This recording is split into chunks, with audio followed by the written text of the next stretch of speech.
Hi friends, today we discuss the topic pumps. Okay, so in the last video we have discussed about the intake structures. So intake structures are required to transfer or to collect water from the source to the treatment plant. So once we select the type of intake structure to the suitable sources, surface sources, after that we have to collect that water in the intake structures, and to collecting that water we need, in some cases we need some type of pumps to withdraw the water from lower level to higher level, and that water is transferred to the treatment plant. For that reason we require the pumps. So here we discuss the pumps.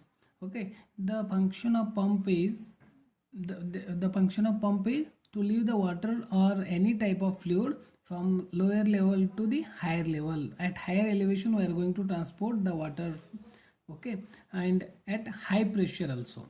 Okay, for that reason we require the pumps, and pumps are driven by the electricity or maybe of diesel or maybe of steam power, and they are helpful in pumping water from the sources, and that is from intake to the treatment plant and from treatment plant to the distribution system or to the that is the service reservoirs. So for that reason we require the pump. And in also, if you consider any type of buildings or homes, pumps are used to pump water from the lower level to the upper floors or at higher elevations to store the water in overhead tanks. For that reason we require the pumps. So let us, there are so many types of pumps, so let us one by one we can see here. So these are the types of pumps and the suitability of that type of pumps. So this is the type of pump, that is first one, displacement type of pumps. Example for this type of pumps is what? The reciprocating pumps or rotary pumps or chain or gear wheels or windmill. These type of pumps are considered as a displacement pumps. Okay, and where we are going to use these type of pumps means these are used in the moderate heads or to the, and for the small discharges, and in the case of fire protections or in the case of water supply for individual houses. In that cases we are using these displacement type of pumps. Okay, and second one is velocity type of pumps. So example for this velocity type of pumps is centrifugal pumps, deep well pumps, turbine pumps or jet pumps. These are the example for velocity type of pumps, and these type of pumps are used in the water supply schemes containing like sand, silty particles or some type of aggregates. If water contains these type of aggregates or some type of abstractions, in that case we are going to use these velocity type of pumps, and example for that is centrifugal type of pumps or maybe of turbine pumps. So this is what second type of pump. And third one is buoyancy pumps. So example for this buoyancy pump is airlifting pumps. Airlifting pumps means these type of pumps are adapted for pumping of water from the deep wells to lift a water of about 60 meter, and these type of water containing mud, silt or debris like a type of particles. In that case, to lift the water from lower level to up to the height of 60 meter. For that reason we are using these buoyancy type of pumps. So this is one type of pump, and next one is impulse type of pumps. Impulse type of pumps. So example for this one is hydraulic ram.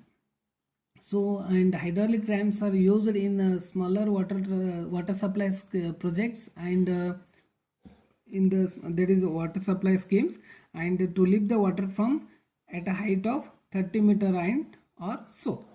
So these type of pumps are used as hydraulic type of ram pumps, and these are called as impulse pumps. So these are the some type of pumps used in the water supply system, that is water distribution system, to lift the or to transfer water from one level to another level. It may be from lower level to higher level.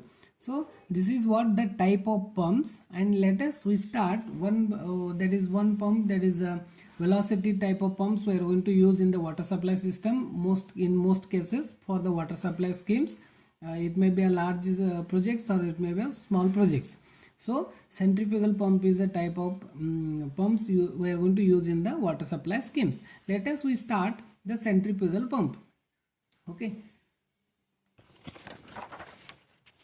so we can see here this is a centrifugal pump and components of centrifugal pumps here. So let us we start with the meaning of centrifugal pump. What will happen in the centrifugal pump? So here the centrifugal force is made to use of lifting of water from lower level to higher level. Means what? Here the electrical energy is converted to potential energy, or maybe it may be converted to the pressure energy of water. For that reason it is called as a centrifugal pump. Okay, and it consists of these type of components. This is the delivery pipes, delivery valves, and inlet or eye here we can see here, and impeller, and suction pipe, and strainer, and foot valve at the bottom of the pump. So these are the some components of the centrifugal pump. So here we can see this is a pump casing. So impeller is completely enclosed with this covering, that is casing, and which is so designed to, here it is designed to that the kinetic energy of liquid, whatever liquid is withdrawn from the bottom or from the source, is converted to the pressure energy or potential energy of water. So for that reason here this casing is provided. Into this casing we are going to convert the kinetic energy into, or electrical energy into, potential energy or as a pressure energy. So this is pump casing. And next one, that is let us we start the description or the working of this pump is here. The pump is enclosed or consists of a impeller. Here impeller, this is a impeller. Okay, it is enclosed with the watertight pump casing. Watertight casing, this is called as pump casing. And water at lower level is sucked into the impeller through a suction pipe. Water at lower level. So here if you consider here the sump or well, it is at lower level. The water is sucked or withdrawn from this lower level to the impeller.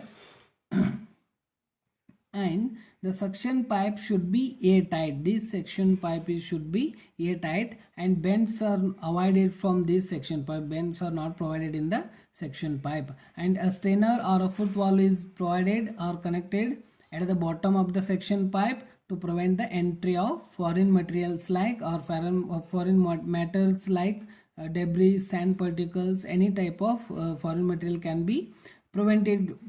To prevent that type of particles, we are going to provide this strainer or foot valve at the bottom of this suction pipe.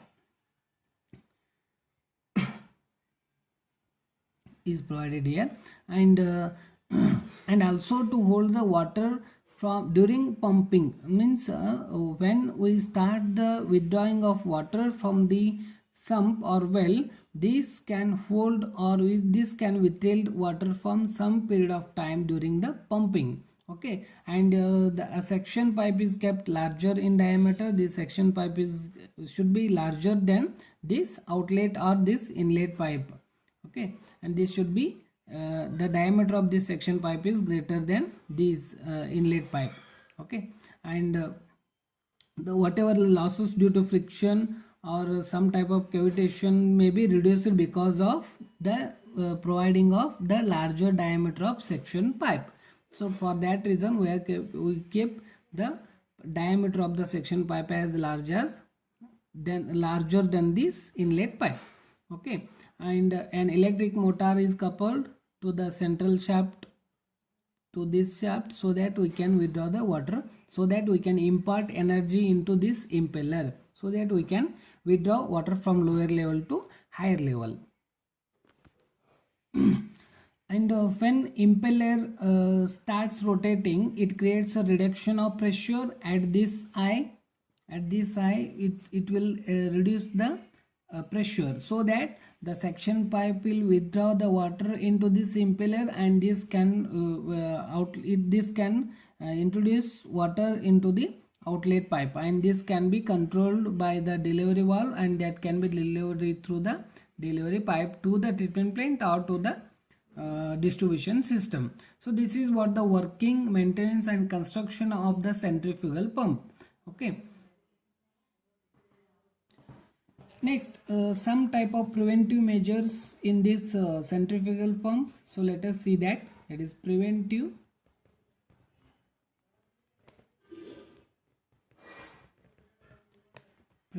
measures or preventive maintenance. We can say maintenance. So in that there are two types of preventive maintenance. That is first one preventive maintenance, and second one that is